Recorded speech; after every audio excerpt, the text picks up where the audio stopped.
America में Donald Trump एक बार फिर सत्ता में वापस आ चुके हैं। अमेरिका के चुनाव में ट्रंप ने ऐतिहासिक जीत हासिल की है, तो वहीं अमेरिकी इतिहास में किसी नेता की ये सबसे बड़ी जीत मानी जाती है। जहां शुरुआती रुझानों में डेमोक्रेट कमला हैरिस, रिपब्लिकन डोनाल्ड ट्रंप के बीच कड़ा मुकाबला देखने को मिला, तो आखिर वक्त में आते आते डोनाल्ड ट्रंप ने कमला हैरिस को बुरी तरीके से पछाड़ दिया।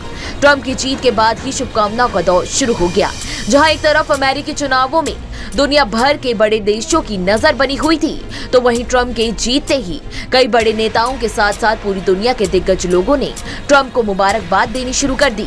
ट्रंप की जीत पर पूरी दुनिया से बधाई संदेश आ रहे हैं, जिसमें बांग्लादेश के अंतरिम सरकार के प्रमुख यानी मोहम्मद यूनुस भी शामिल हैं। इसके अलावा शेख हसीना ने भी डोनाल्ड ट्रंप को राष्ट्रपति चुनाव में जीत की बधाई दी है।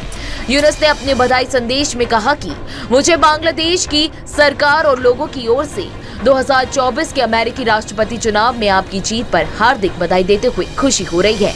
तो वहीं गौर करने वाली बात यह है कि इस बधाई संदेश में यूनुस ने ट्रंप को इतिहास की याद दिलाई है। यूनुस ने कहा कि आपको दूसरे कार्यालय के लिए अमेरिकी राष्ट्रपति के रूप में चुनना दर्शाता है कि आपका नेतृत्व और दृष्टिकोण संयुक्त राज्य अमेरिका के लोगों के साथ प्रतिध्वनित हुआ है। मुझे विश्वास है कि आपके नेतृत्व में संयुक्त राज्य अमेरिका फलता फूलता रहेगा और दुनिया भर में दूसरों को प्रेरित करता रहेगा। तो वहीं बांग्लादेश और अमेरिका के बीच मौजूदा संबंधों को याद करते हुए प्रोफेसर यूनुस ने कहा कि बांग्लादेश और अमेरिका आपसी हित के कई क्षेत्रों में मित्रता और सहयोग का एक लंबा इतिहास साझा करते हैं। तो वहीं दूसरी तरफ शेख हसीना ने भी बधाई दी है। बांग्लादेश अवामी लीग के अध्यक्ष और बांग्लादेश के पूर्व प्रधानमंत्री शेख हसीना ने डोनाल्ड ट्रंप को जीत पर बधाई दी है। तो वहीं हसीना ने ट्रंप के साथ काम करने की इच्छा भी जाहिर की है। बधाई संदेश में हसीना ने उम्मीद जताई है कि उनके दूसरे राष्ट्रपति पद के तहत बांग्लादेश और अमेरिका के मित्र देशों के बीच द्विपक्षीय संबंध और मजबूत होंगे। अवामी लीग की अध्यक्ष ने दोनों देशों के द्विपक्षीय और बहुपक्षीय हितों को आगे बढ़ाने के लिए फिर से साथ मिलकर काम करने की अपनी इच्छा रखी है। उन्होंने राष्ट्रपति निर्वाचित और उनके परिवार के अच्छे स्वास्थ्य की भी कामना की है।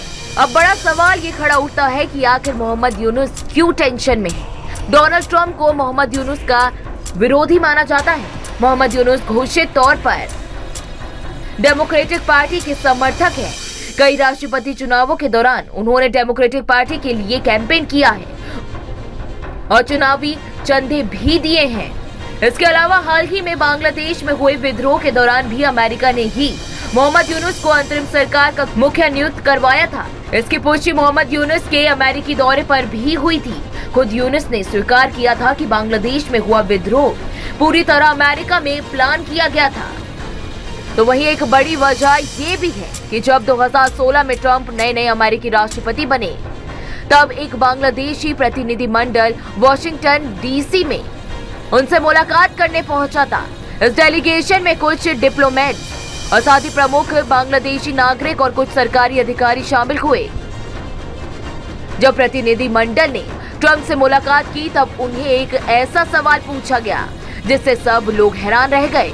उन्होंने प्रतिनिधिमंडल के साथ ऑफिशियल इंट्रोडक्शन से पहले ही यूनुस को लेकर पूछा था कि वो ढाका का माइक्रो फाइनेंसर कहाँ है। तो ट्रंप ने बांग्लादेश में हिंदुओं के हालात पर भी सख्त नाराजगी जताई थी।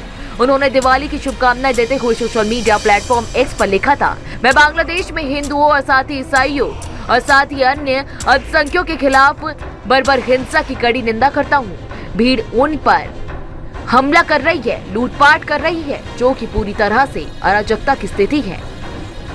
ऐसे में देखना होगा कि ट्रंप की ऐतिहासिक जीत के बाद बांग्लादेश और अमेरिका के बीच कैसे रिश्ते फलते फूलते हैं। बहरहाल इस वीडियो में इतना ही। देश दुनिया की तमाम बड़ी खबरों के लिए आप हमारे साथ बने रहें और देखते रहें न्यूज़ डे। न्यूज नेशन अब व्हाट्सएप पर खबरों की ताजा अपडेट के लिए न्यूज नेशन के इस QR कोड को स्कैन करें।